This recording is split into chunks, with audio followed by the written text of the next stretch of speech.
जैसा कि आपको पता है कि बीटीएससी बिहार तकनीकी सेवा आयोग के द्वारा बैक टू बैक जो है बहाली दी जा रही है, बैक टू बैक बहाली दी जा रही है।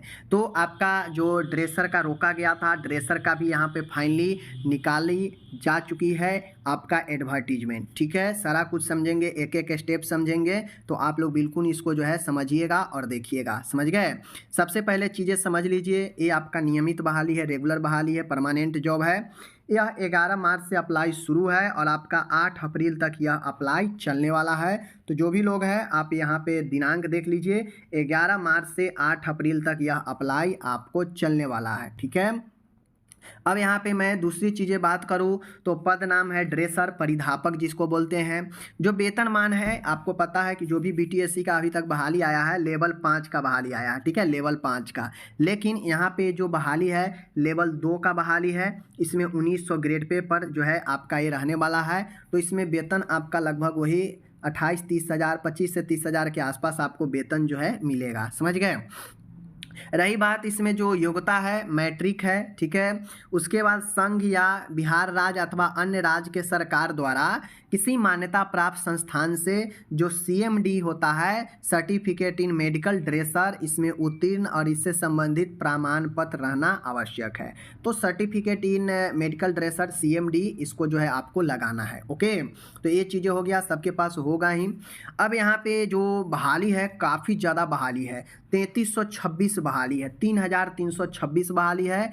इसमें से 1129 बहाली महिलाओं के लिए रिजर्व है। जैसा कि जानते हैं कि फीमेल को 35% आरक्षण जो है दिया जाता है। समझ गए?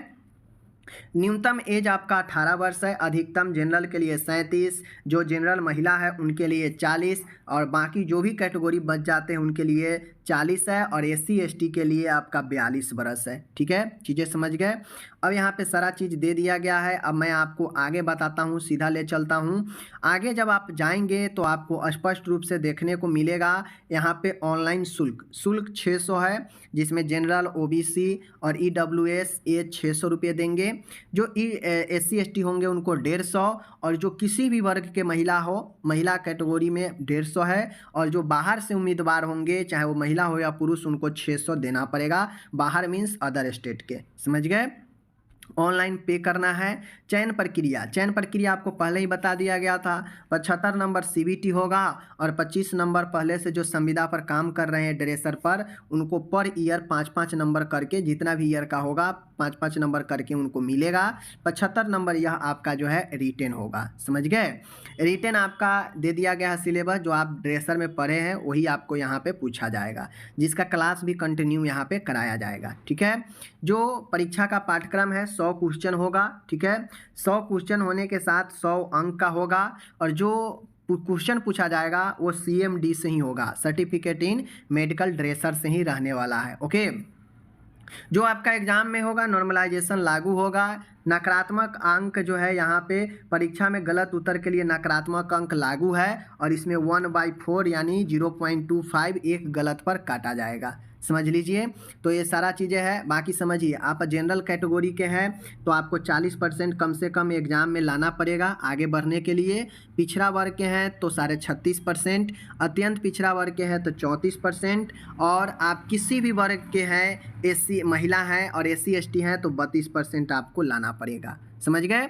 जो भी लोग अपने कैटेगरी में जो दिया गया है इसको पार करेंगे तभी उनका अनुभव को इंक्लूड किया जाएगा, एक्सपीरियंस के नंबर को आगे जोड़ा जाएगा। जो ये नहीं पार कर पाएंगे उनको वहाँ पे नहीं हो पाएगा, अनुभव का नंबर वगैरह नहीं मिलेगा, जो भी लोग अनुभव का दावा करेंगे। समझ गए चीज़ों को?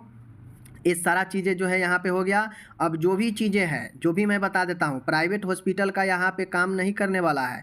कोई अगर सोचेंगे कि मैं प्राइवेट में काम कर रहा हूँ और मैं लगा दूंगा तो हो जाएगा, तो ऐसा नहीं होने वाला है। प्राइवेट का आपका यहाँ पे काम नहीं देने वाला है। जो संविदा पर कार्यरत है किसी सरकारी अस्पताल में बिहार राज्य में, तो ही जो है आपका जो है काम देगा वहाँ का एक्सपीरियंस। अदरवाइज़ आप सोचेंगे किसी प्राइवेट में ट्रस्ट में काम कर रहे हैं उसका लगा देंगे तो काम आ जाएगा, तो ऐसा बिल्कुल भी नहीं होने वाला है। लगाने के लिए आप लगा दीजिएगा, कोई दिक्कत नहीं है, लेकिन वो आपका मात्र एक आपका संतुष्टि के लिए रहेगा, बाकी आपका उससे कोई फ़ायदा होने वाला है नहीं। ठीक है, सारा चीज़ बता दिए, एज वगैरह। बाकी आप चाहें अनुभव प्रमाण पत्र बनाना तो यही फॉर्मेट है, आप इसी फॉर्मेट को प्रिंट करवा कर चाहे तो आप इस पर भी बनवा सकते हैं, या इसी फॉर्मेट के बेस पर आप अपने संस्थान से अनुभव का प्रमाण पत्र बनवा सकते हैं। बाकी मैं ड्रेसर के लिए जल्द ही क्लास शुरू करूंगा, आप लोग इसको जो है जल्दी जल्दी जो है इसको फॉर्म को फिल कर लीजिए। और एग्ज़ाम भी आपका बहुत जल्दी होगा, जैसा कि पता है कि पिछले लैब टेक्नीशियन वगैरह का एग्ज़ाम डेट दे दिया है, तो आपका भी एग्ज़ाम डेट बहुत जल्दी आ जाएगा, टेंशन मत लीजिए। ठीक है, मिलते हैं, कोई भी क्वेश्चन हो कमेंट कीजिएगा। धन्यवाद।